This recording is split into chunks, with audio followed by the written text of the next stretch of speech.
Hi guys, இந்த வீடியோல இந்த வருஷம் எந்த படங்கள் எல்லாம் 1000 கோடிக்கு மேல கலெக்ட் பண்ணும்னு பார்க்க போறோம். Welcome to super cinema.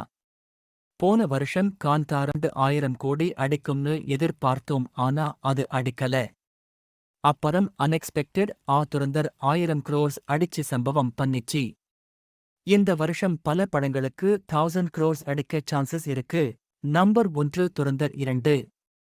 Durandhar 1 ஹிந்தில மட்டும்தான் ரிலீஸ் பண்ணிருந்தாங்க. But part 2 pan Indian movie எல்லா லாங்குவேஜஸ்லயும் ரிலீஸ் பண்ண போறாங்க. இந்த படத்துக்கு பார்ட் 1 ரிலீஸ்க்கு அவ்வளரம் ரொம்ப பெரிய எக்ஸ்பெக்டேஷன் இருக்கு. சோ இந்த படம் 2000 crore கலெக்ட் பண்ண கூட வாய்ப்பு இருக்கு. நம்பர் 2 பேதி இந்த படம் ஏப்ரல் மந்த் ரிலீஸ் ஆக போகுது. இந்த படத்துக்கும் ஒரு எதிர்பார்ப்பு இருக்கு அண்ட் இந்த படம் 1000 கோடி அடிக்க ஒரு வாய்ப்பும் இருக்கு. Number 3 toxic. டாக்ஸிக் மார்ச்ல ரிலீஸ் ஆயிருக்க வேண்டிய படம் பட் ஜூனுக்கு போஸ்ட்போன் பண்ணிட்டாங்க. யஷ் KGF 2க்கு அப்புறமா 4 years கலாச்சி இந்த படத்துல நடந்திருக்காது. இந்த படத்துக்கு ஒரு பெரிய ஹைப் இருக்கு. இந்த படத்தை இங்கிலீஷ்லயும் எடுத்திருக்காங்களாம். இங்கிலீஷ் படம் ஸ்டைல்ல தான் படம் இருக்கு. இந்த படம் 1000 crores மேல் கலெக்ட் பண்ணிரும். Number 4 Jailer 2. இந்த படம் 1000 கோடி அடிக்கும்னு ஒரு எதிர்பார்ப்பு இருக்கு. ஜெயிலர் 2ல கேமியோ பண்ண மோகன்லால், சிவராஜ்குமார் பார்ட் 2லயும் கேமியோ பண்றாங்க. இவங்கள எல்லாம் தாண்டி ஷாருக் கானும் கேமியோ பண்றாரு. நம்பர் 5 ஜனநாயகன்.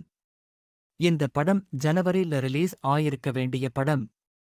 இந்த படம் எப்ப ரிலீஸ் ஆகும்னு தெரியல, ஆனா ரிலீஸ் ஆயிட்டா கண்டிப்பா 1000 கோடி அடிக்கும். ஏனா இது தளபதி ஓட கடைசி படம் வேற.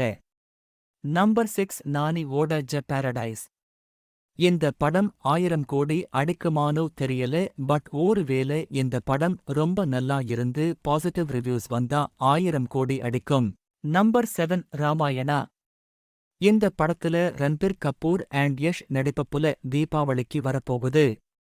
ராமாயணா பார்ட் 1 அண்ட் 2 ரெண்டு படத்தையும் 4000 crores பட்ஜெட்ல எடுத்திருக்காங்க. இந்த படத்துல Rahman and Hans Zimmer music பண்ணிருக்காங்க. இந்த படத்தை ஒரு பேன் வேர்ல்ட் படம் மாதிரி தான் ரிலீஸ் பண்ண போறாங்க. நம்பர் 8 ஷாருக் கானோட கிங். 10ஆம் படத்தோட டைரக்டர் சித்தார்த் ஆனந்த் தான் இந்த படத்தை எடுத்திருக்காரு. இந்த படம் இந்த டிசம்பர்ல ரிலீஸ் ஆகும். இந்த படம் அசால்ட்டா 1000 கோடி அடிக்கும்னு நினைக்கிறேன். அவ்வளவுதான் காய்ஸ். நான் ஏதாவது ஒரு படத்தை மிஸ் பண்ணிருந்தா காமெண்ட்ல சொல்லுங்க. Let's meet in the next video.